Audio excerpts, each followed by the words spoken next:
I'm Jim Dudlasek, editor of Progressive Grocer, here at the FMI Midwinter Conference. I'm here with Sandy Douglas, president of Coca-Cola North America and winner of FMI's William H. Albers Award for Industry Relations. Welcome, Sandy. Thanks, Jim. It's great to be with you. Thanks a lot. As a veteran of the food and beverage industry, how does it feel to win the Albers Award? You know, it was an incredible honor to accept the award on behalf of the over 85,000 Coca-Cola people that I get to work with every day. Our industry is an industry where collaboration and teamwork is a major part of our success, and to be recognized as a system by our customers is the highest honor we can receive. You know, Don Keogh, former president of the Coca-Cola Company, received the Albers Award 40 years ago this year. Wow. And he used to teach us that the key to our whole business was focusing on our consumers and customers and building relationships that matter.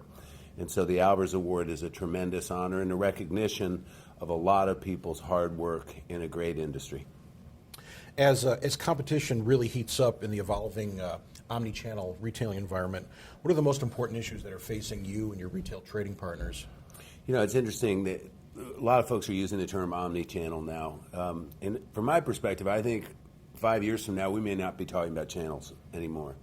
Because in the end, the consumer or shopper is going where they want to go, and they're shopping for brands within branded retail stores. And so increasingly formats are like packages, and our customers are trying to accomplish three main things. They're trying to grow profitably, they're trying to differentiate, and they're trying to ensure they're as efficient as possible so they can invest in the things that matter to their customers. And at Coke, our focus is to drive value for them, to grow our sales in their stores consistent with their strategy, faster than they're growing, and to help them grow profits even faster. And the driver of that for us is insights. You can't make assumptions anymore about channels.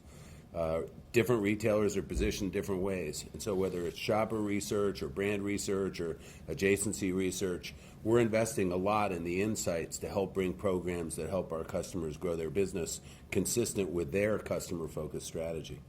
I thought you made a great point last night. It's not so much a supply chain as it is a service chain. Right, yeah. I mean, we see it that way. I mean, retailers, I'm always so in awe of the breadth of their business and the intimacy of what they do. I mean, they and we together sell things that people put in their bodies, that they drink, they eat, they use in their households with their families. And that process is an intimate process, and increasingly retailers are getting more and more and more sophisticated in the way they do it, and we work harder to be a good partner. Obviously, there's been a lot of increasing attention on health and wellness and nutrition, and Coca-Cola has responded with new formulations and a more diversified product mix.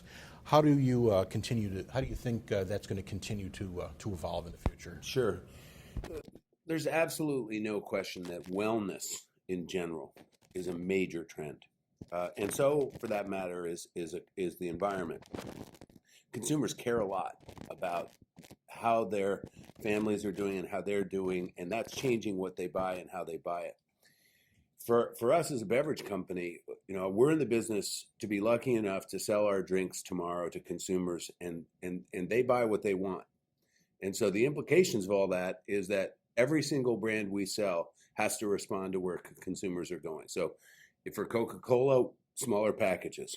Consumers they love Coke, but they may not want as big a package as they used to want.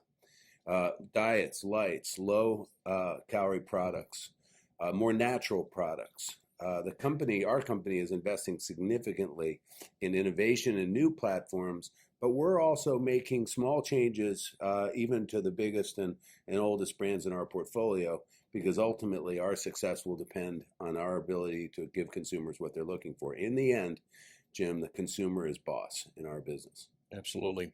So taking that all into account, what's the one thing that really keeps you up at night?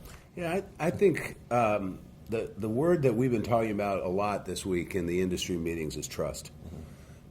This is an environment, we're in an environment today where a whole lot of divisive and negative energies out there, with people characterizing each other in the political process or in any number of ways, and undermining that core confidence that consumers have in their brands and in the places where they shop and in the relationships they have. And so for the Coca-Cola Company, with almost 130 years of of success.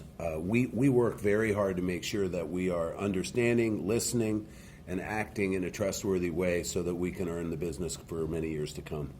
Great. Sandy, thanks so much for taking time out to talk to us. We really appreciate it. You bet. Thanks very much from Progressive Grocer.